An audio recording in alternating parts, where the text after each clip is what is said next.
हमारे video lecture का जो पहला टॉपिक है that is electric charges and fits, और हमें पता होना चाहिए कि इलेक्ट्रिक चार्ज एक्चुअल में है क्या। बहुत सारे डेफिनेशंस हमें मिल जाएंगे इलेक्ट्रिक चार्ज के रिलेटेड, लेकिन हमें पर्टिकुलर डेफिनेशन पता होना चाहिए जो कि हमारे पास electric charge is a property associated with matter which experiences and produces electric field as well as magnetic field. So as per the statement, yeah, this is the property and that is associated with matter, जो कि क्या कर रहा है, experience कर रहा है, और क्या कर रहा है, प्रोड्यूस कर रहा है। भाई क्या एक्सपीरियंस प्रोड्यूस कर रहा है, तो इलेक्ट्रिक फील्ड और मैग्नेटिक फील्ड क्या कर रहा है, प्रोड्यूस कर रहा है। बेसिकली जो टाइप ऑफ चार्जेस है वो क्या हो सकता है, तो अपने पास जो चार्ज है हमें हमेशा से बताया गया, बेसिक है, बहुत ज्यादा इसमें टफ नहीं है। दो टाइप का होगा, एक क्या हो जाएगा इलेक्ट्रॉन, दूसरा हो जाएगा प्रोटॉन। हमारे पास दो चार्ज, और हमें पता है कि चार्ज कैसी प्रॉपर्टी होती है, वो इंट्रिंसिक प्रॉपर्टी होती है किसी भी मैटर की। कोई भी मैटर होगा उसकी इंट्रिंसिक प्रॉपर्टी होती है चार्ज। ओके, अब हमारे पास दो चार्ज है इलेक्ट्रॉन एंड प्रोटॉन, और हमें पता है कि चार्ज का जो यूनिट होता है दैट इज कूलम। हमें यहाँ पे लिख देना है, इसकी यूनिट हो गई कूलम। अब हमारे पास जो इलेक्ट्रॉन, उसकी भी वैल्यू हमें हमेशा से पता है कितनी है, 1.6 इंटू 10⁻⁻19 कूलम, जो कि इलेक्ट्रॉन है, दैट मीन्स वो क्या हो गया, negative. And second one is our proton, जो कि पॉजिटिव होगा, 1.6 इंटू 10⁻⁻19 कूलम। अब हमारे पास जब चार्ज के बारे में हम बात करते हैं तो हमें पता चलना चाहिए चार्ज को हम कितने टाइप्स में लेके जा सकते हैं। तो बेसिकली हमारे पास टाइप्स तो मिल गए। अब अगर आगे देखना है कि हमारे पास सपोज सिस्टम हुआ, कुछ कोई भी चीज हुई जिसमें हमें इसको असम्पशन बेस पे लेके जाना है, तो सपोज अगर देखता हूं तो मेरे पास जो चार्ज है, सपोज वो चार्ज पॉजिटिव पॉजिटिव है, तो इन दोनों का खेला क्या होगा, अगर नेगेटिव नेगेटिव है तो इन दोनों का क्या होगा, पॉजिटिव नेगेटिव है तो क्या होगा, नेगेटिव पॉजिटिव है तो क्या होगा। हमें हमेशा से पता है कि जब दो चीजें क्या होंगी, सेम मोटिव के साथ होंगी, तो उनमें झगड़ा होगा। तो झगड़ा का मतलब वो क्या करेंगे, एक दूसरे को रिपेल करेंगी। अब जब दो चीजें सेम होंगी तो रिपेल, ये भी क्या हो गया, रिपेल करेगा। अब जब दो चीजें हमेशा अपोजिट होंगी तो वही चीज क्या करेंगे, अट्रैक्ट करेंगे एक दूसरे को। सेम चीजें तो हमें पता अट्रैक्ट करने वाली नहीं है, जो सेम नहीं है वही अट्रैक्ट करेंगे। दैट मीन्स ये दोनों चार्ज क्या करेंगे, एक दूसरे को हमेशा रिपेल करने की बजाय क्या करेंगे, अट्रैक्ट करेंगे। तो रिपेल करने वाला चांस क्या हुआ, कैंसल हुआ। ये भी क्या हो जाएगा, सेम, रिपेल नहीं करेगा, करेगा क्या, वो अट्रैक्ट। ठीक है, ये इसकी बेसिक क्या हो गई, प्रॉपर्टी हो गई। फिर उसके बाद नेक्स्ट आता है अपने पास प्रॉपर्टीज ऑफ चार्जेस क्या है। ऐसे तो नेचर में चार्ज की जो प्रॉपर्टी है बहुत सारी है। बेसिकली हमें स्टार्ट करना बेसिक से कि चार्ज की पहली प्रॉपर्टी क्या हो सकती है। तो सबसे पहले एडिटिविटी ऑफ चार्जेस। एडिटिविटी का मतलब ही होता है एडिशन। तो हमारे पास सिस्टम में जितने भी चार्जेस होंगे सबका जो एडिशन होगा, जो हम उनका सम लेंगे, तो कोई एक अल्टीमेट यूनिट चार्ज के क्या हो जाएगा, बराबर। अल्टीमेटम रहेगा भाई उसके पास कि वो उसके पास एक ही चार्ज का सम क्या हो जाएगा, उसके बराबर हो जाएगा। सपोज मेरे पास ये एक सिस्टम है जिसमें चार्ज है Q1, Q2, Q3 and Q4। अब जितने भी चार्जेस है सिस्टम में, अब मैंने कितने चार्ज सिस्टम में शो किए हैं, 4 है, 4 चार्जेस आर देयर। अब इनका जो सम होगा दैट मीन्स वो किसी एक मेन चार्ज के क्या होगा, बराबर होगा, या तो कोई एक इंडिविजुअल चार्ज के क्या होगा, बराबर होगा। And that is Q1 plus Q2 plus Q3 plus Q4। हमने 4 लिया, बट सिस्टम में n चार्जेस हो सकते हैं, तो उनका सम किसी एक मेन चार्ज या इंडिविजुअल चार्ज के बराबर हो जाएगा, जो कि उसकी प्रॉपर्टी क्या करता है, शो करता है। फिर अपने पास नेक्स्ट है अपने पास कि कंजर्वेशन ऑफ चार्जेस। हमें पता है energy neither can be created nor can be destroyed. So charge में भी वही थीम एप्लीकेबल है कि charge neither can be created nor can be destroyed. क्यों, क्योंकि चार्ज क्या करता है, कुछ न कुछ एसोसिएशन दिखाता है, वो हमें उसको ट्रांसफर करना आता है, एक जगह से दूसरे जगह ट्रांसफर कर सकते हैं। लाइक हमने बहुत सारे एग्जांपल्स देखे होंगे, ब्लैंकेट देखा होगा, हेयर कॉम से हमने रब करके कागज के जो टुकड़े होते हैं उनको अट्रैक्ट करना देखा हुआ होगा। तो ऐसे बहुत सारे किस्से हैं, बहुत सारे छोटे छोटे पार्टिकल्स हैं, छोटे छोटे मोमेंट्स हैं जिससे हम उनको क्या कर सकते हैं, रिलेट कर सकते हैं। सो चार्ज कभी क्रिएट नहीं होगा ना तो डिस्ट्रॉय होगा, हम उसको ट्रांसफर कर सकते हैं। लाइक हमारे पास ये एक स्फीयर है जिसमें क्या है, कुछ भी चार्ज है, सपोज प्लस प्लस प्लस, ये पॉजिटिव चार्ज इसके अंदर, ये कैसी बॉडी है, चार्ज है, ये चार्ज बॉडी। और मैंने एक दूसरी बॉडी ली जो कि क्या है, अनचार्ज है, तो मैं इसको यहाँ पे लिख सकता हूँ अनचार्ज। तो इस पे कोई भी क्या है, चार्ज अवेलेबल है, लेकिन इस पे क्या है, पॉजिटिव चार्ज है। जब मैं इसको इसके पास लेके आऊंगा, दैट मीन्स चार्ज बॉडी को अनचार्ज बॉडी के पास, तो वो क्या करेगा, थोड़े से जो इसके चार्ज होंगे, थोड़े से भी होंगे, जितना भी होगा, वो चार्ज क्या करेगा, इस पे ट्रांसफर करेगा। जब चार्ज ट्रांसफर करेगा तो मतलब चार्ज क्या हुआ, एक जगह से दूसरे जगह गया। और यहाँ पे एक चीज और क्लिक होती है कि जो भी चीज एक जगह से दूसरी जगह ट्रांसफर होती है वो क्या रखती है, मास रखती है। तो भैया ये यहाँ पे क्लियर होता है कि charge is associated with mass. So यहाँ पे लिख सकता हूं मैं, it is associated with mass, मतलब इसका कुछ ना कुछ मास होने वाला है। और हमें पता है कितने टाइप के चार्जेस मिले, इलेक्ट्रॉन और प्रोटॉन।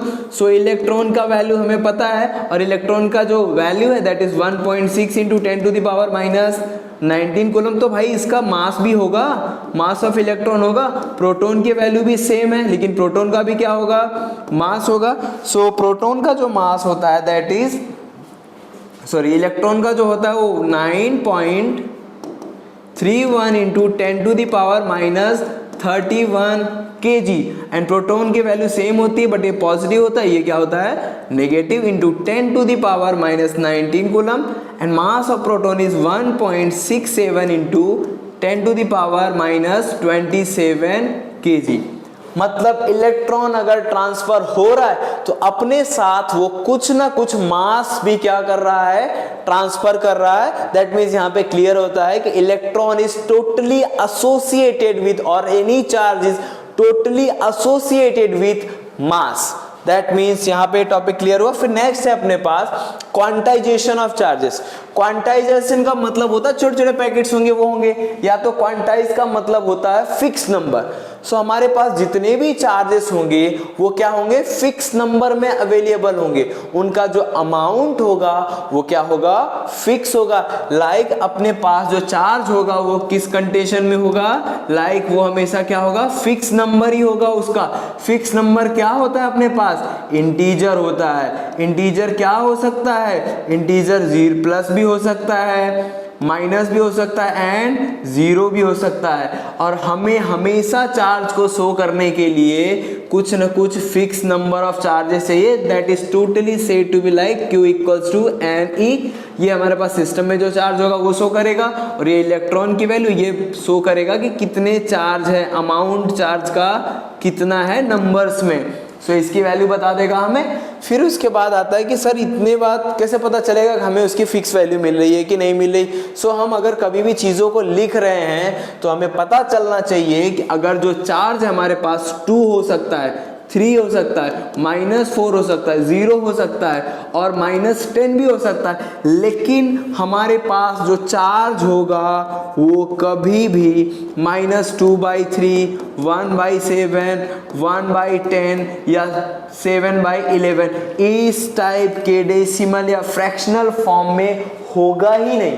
अगर फ्रैक्शनल फॉर्म में है तो एग्जिस्ट ही नहीं करेगा, मतलब क्वांटाइजेशन ऑफ चार्ज वहां पे पॉसिबल होगा ही नहीं, और वहां पे थ्योरी क्या हो जाएगी, फेल हो जाएगी। लेकिन फेल होने का चांस है नहीं, क्योंकि हमारे पास जो चार्ज होंगे हमेशा कुछ ना कुछ नंबर्स में क्या होंगे, अवेलेबल होंगे।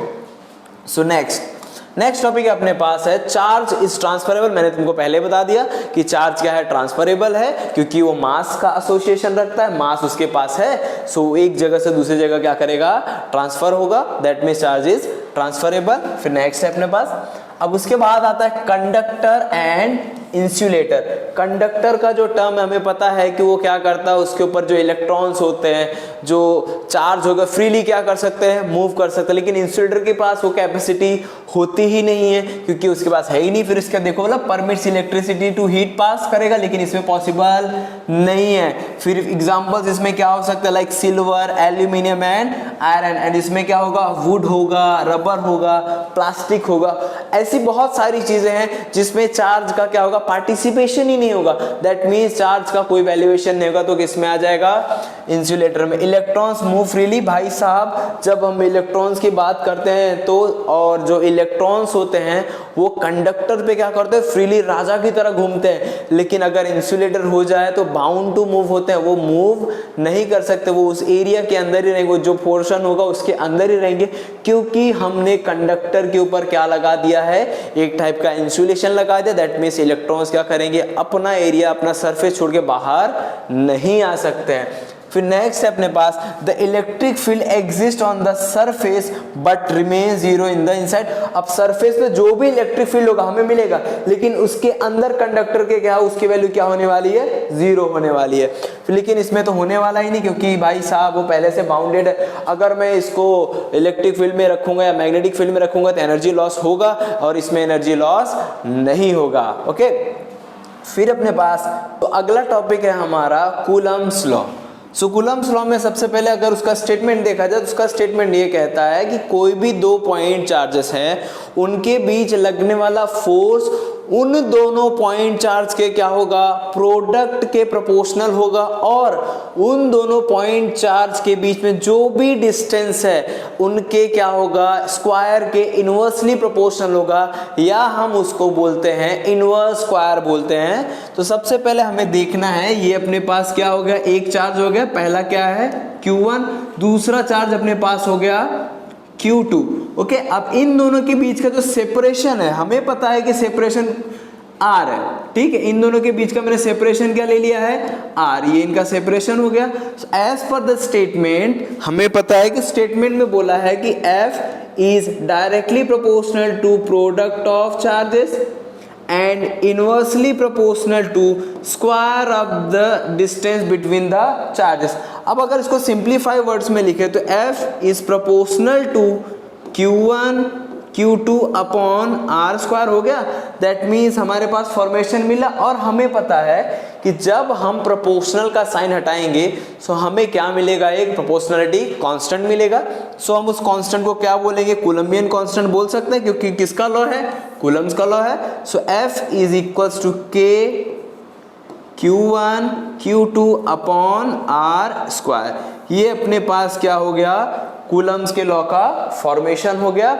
अब इसके बाद अगर हम देखें कि ये टर्म्स कैसे आगे बढ़ेंगे, तो सबसे पास हमें पता है कि जो चार्ज का यूनिट है दैट इज कूलम, डिस्टेंस का यूनिट क्या होगा, मीटर, फोर्स का यूनिट न्यूटन होगा। तो हमें किसकी यूनिट चाहिए, तो हमें चाहिए K की यूनिट। अगर मैं K को बोलूं तो K क्या हो गया, प्रोपोर्शनलिटी कांस्टेंट हो गया, प्रोपोर्शनलिटी कांस्टेंट। अब K की जो वैल्यू है that is 9 into 10 to the power 9। अब हमें इसको ब्रेकआउट करना है। ब्रेकआउट का मतलब हमें यूनिट तो याद नहीं है, तो हमें क्या करना है, K को सब्जेक्ट बनाना है। सबसे पहले फोर्स का न्यूटन, R का डिस्टेंस फोर्स का न्यूटन है, R का डिस्टेंस, तो क्या हो गया, इसका जो यूनिट हुआ न्यूटन मीटर स्क्वायर। अब ये पोर्शन क्या करेगा, जस्ट उसके अपॉन में जाएगा। जब अपॉन में जाएगा तो चार्ज क्या हो गया, 2 टाइम्स हो गया।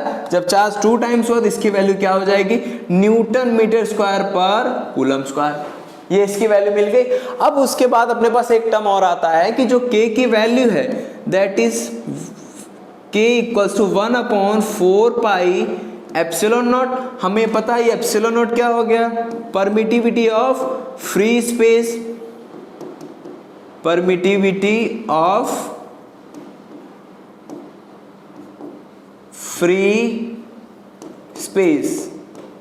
ओके, अब इसकी भी वैल्यू है हमारे पास, तो इसकी वैल्यू है जो कि अपने पास है जस्ट इसका उल्टा, लेकिन इसकी वैल्यू क्या है 8.85 इंटू 10 टू दी पावर -12। ज्यादा दिमाग नहीं लगाना है बच्चों, बस इतना सोच के रखो कि अपने पास ये वैल्यू क्या मिली है, ये वैल्यू मिली ना न्यूटन मीटर स्क्वायर पर कूलम स्क्वायर, इसको जस्ट इनवर्स कर दो। सो कूलम स्क्वायर पर न्यूटन मीटर स्क्वायर, ये इसकी क्या हो गई, वैल्यूएशन हो गई कि अपने पास एप्सिलॉन नॉट की वैल्यू भी मिल गई और क्या मिल गई, अपने पास K की वैल्यू भी मिल गई। बेसिकली अगर हमें बोला जाए कि चार्ज शो करना है, तो चार्ज अपने पास जब हम शो करेंगे तो अपने पास चार्ज को शो करने के लिए सिंपल सा टर्म क्या होता है, कूलम। हमें अगर बोला जाए 1 कूलम चार्ज दिखाना है तो 1 कूलम चार्ज क्या हो जाएगा, बहुत ज्यादा बड़ा हो जाएगा बच्चों। तो उसको हमें सिंप्लीफाई करने के लिए क्या करना होता है, दो हम स्मॉल यूनिट्स इसको यूज करते हैं। क्या करते हैं, स्मॉल यूनिट्स में इसको लेके जाते हैं। स्मॉल यूनिट्स इसकी क्या हो जाएंगी अपने पास, एक हो जाएगा माइक्रो कूलम और मिली कूलम, दूसरा हो जाएगा अपने पास माइक्रो कूलम, जिसकी वैल्यू हो जाएगी 10⁻³ कूलम एंड इसकी हो जाएगी 10⁻⁻6 कूलम। ताकि चार्ज क्या हमें छोटे पोर्शन पे दिखाना हुआ तो इसकी वैल्यू क्या हो जाएगी, इतनी बराबर हो जाएगी कि अपने पास ये दो वैल्यू हो गए। हमारे पास न्यूटन का जो अपना कूलम का लॉ मिला, that was like F = K Q1 Q2 upon R²। Suppose हम डिस्टेंस भी क्या अज्यूम कर रहे हैं 1, चार्ज की वैल्यू भी क्या अज्यूम कर रहे हैं 1 कूलम। तो ये जो वैल्यू होगी वो किसके बराबर हो जाएगी, सो हमें देखना है कि वैल्यू किसके बराबर हो जाएगी। तो हमें पता है F = K, K की वैल्यू क्या है 9 × 10⁻⁻9। अब Q1 की वैल्यू × 1 डिस्टेंस की भी वैल्यू क्या है 1 का स्क्वायर। जो अगर हम चार्ज 1 कूलम लेते हैं तो फोर्स की वैल्यू हो जाएगी 9 × 10⁻⁹ न्यूटन। अगर हम चार्ज की वैल्यू 1 ले रहे हैं और उसके बीच का जो डिस्टेंस है वो भी क्या ले रहे हैं 1 मीटर ले रहे हैं, तब वो जो फोर्स मिलेगा that will be like F = 9 × 10⁹ newton. Okay, so आगे बढ़ते हैं। अब हमें इसके बाद दिखाना है कि जो अपना न्यूटन ज्यादा याद आ रहा है। ओके, उसके बाद जो अपना है अपना कूलम्स लॉ, इसमें हमें इसका क्या दिखाना है, वेक्टर रिप्रेजेंटेशन दिखाना। सो वेक्टर रिप्रेजेंटेशन क्या होता है, बहुत ज्यादा इंपॉर्टेंट है। सो हमारे पास अगर ये एक पॉइंट चार्ज है, यहाँ पे एक ओरिजिन है, यहाँ से एक चार्ज मैंने रखा हुआ, ये क्या है Q1। अब यहाँ से एक चार्ज लिया हुआ मैंने, ये है Q2। इनके बीच का जो सेपरेशन है वो मुझे क्या लेना है, इसका क्या हो जाएगा R1, ये वाले पोर्शन का हो गया R2। अब यहाँ से दोनों फोर्स में क्या होगा, रिपल्सन जो भी हो उनके बीच में चालू हो, फोर्स चालू हो जाएगा एप्लीकेबल होना। तो जो सबसे पहले इस पे फोर्स हो गया, मैं अगर इस पे एप्लीकेबल करूंगा F12 हो सकता है, force on charge 1 due to 2। Similarly यहाँ पे क्या हो जाएगा F21, force on charge 2 due to 1। Separation उनके बीच का, लेकिन ये जो सेपरेशन हो जाएगा वो क्या हो जाएगा, चेंज हो जाएगा। क्योंकि बच्चों तुमने पढ़ा है क्लास 11th में कि अगर हम ट्रायंगुलर फॉर्मेशन करते हैं तो ये क्या हो जाएगा अपने पास, जो बनेगा सबसे पहले R12 हो जाएगा, या तो ये हो जाएगा अपने पास R21। अगर इसको सिंप्लीफाई वर्ड में करें तो डेल्टा R इसको रिप्रेजेंट कर सकता हूँ, डेल्टा R ज्यादा हो गया, डेल्टा R वाले फॉर्म में कर सकता हूं। अब हमें पता है कि डेल्टा R अगर मैं करूंगा तो अपने पास जो चार्ज की वैल्यू होगी वो कुछ चेंज फॉर्म में मिलेगी। अगर मैं R12 लिखता हूं तो ये टर्म क्या रिप्रेजेंट कर रहा है कि मतलब पहले चार्ज किसके बीच में है 1 पे, फिर उसके बाद किस में है 2 पे है, तब जाके ये फॉर्मेशन क्या हो रहा है, क्रिएट आउट हो रहा है। तो अगर मैं सिंपल वर्ड में लिखूं तो force on charge Q1 due to Q2, तो ये क्या हो जाएगा F12 हो गया 1 ऑन ड्यू टू 2। तो क्या हो जाएगा K charge is Q1 and Q2, distance भी क्या हो जाएगा R12 का स्क्वायर। और हमें इसको और सिंप्लीफाई करना है तो R12 का कैप भी रिप्रेजेंट कर सकते हैं। ये किसके लिए हुआ 1 to 2। अब सिमिलरली किसके लिए हो जाएगा ड्यू टू 2 on 1, तो ये क्या हो जाएगा F12 इक्वल्स टू क्या बनेगा अपने पास total K2 Q1 upon R21 का स्क्वायर इंटू R21 का कैप। ये इसकी वैल्यू मिल गई। अब हमें पता है कि दो अलग अलग फोर्स हो रहे हैं, तो अपने पास जो टोटल नेट फोर्स होगा वो क्या हो जाएगा 0 हो जाएगा ना, क्योंकि दोनों का डायरेक्शन क्या हो रहा है अपोज में जा रहा है। तो that means F equals to क्या लिख सकता हूं मैं इसको F12 plus F21। So simplify ये वैल्यू तो क्या हो गई 0 हो गई। So 0 equals to F12 plus F21 equals to F12 equals to minus F21। ये हमारे पास वैल्यूएशन मिल गया, जो कि जिनका नाम मैं बार बार ले रहा हूं उनका नाम यहाँ पे आखिरकार आ गया कि भाई साहब ये किसको फॉलो कर रहे हैं। अब ये भी क्या हो गए न्यूटन चाचा को फॉलो करने लगे, न्यूटन्स लॉ को फॉलो करें। कौन से न्यूटन से लॉ को, थर्ड लॉ को। Third law means action and reaction वाली लॉ को ये भी क्या कर रहा है, फॉलो कर रहा है। ये इसकी क्या हो गई, प्रॉपर्टी हो गई। न्यूटन का लॉ भी सेम होता, लाइक न्यूटन का ग्रेविटेशनल लॉ भी क्या कर सकते हैं, हम रिलेट कर सकते हैं यहाँ पे।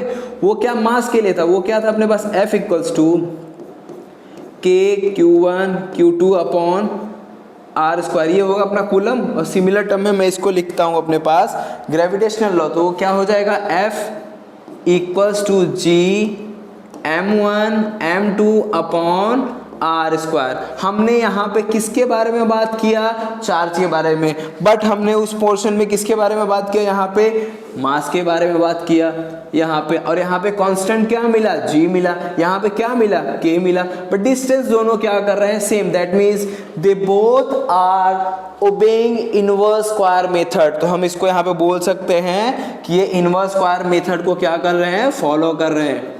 इनवर्स स्क्वायर मेथड फॉलो हो रहा है भाई यहाँ पे। दैट मीन्स दोनों सेम कंडीशन दिखा रहे हैं। तो ये अपना हो गया कूलम्स का लॉ। ओके, सो बच्चे हम अब आगे जैसे बढ़ेंगे वैसे इसके ऊपर बहुत सारे PYQs भी क्या करने वाले हैं, सॉल्व करने वाले। लाइक कि एग्जाम में इस टॉपिक से रिलेटेड कितने क्वेश्चंस हो सकते हैं, या इससे कनेक्टेड कितने क्वेश्चंस हो सकते हैं, टॉपिक को रिलेट करने वाले क्वेश्चंस कितने हो सकते हैं। So stay tuned.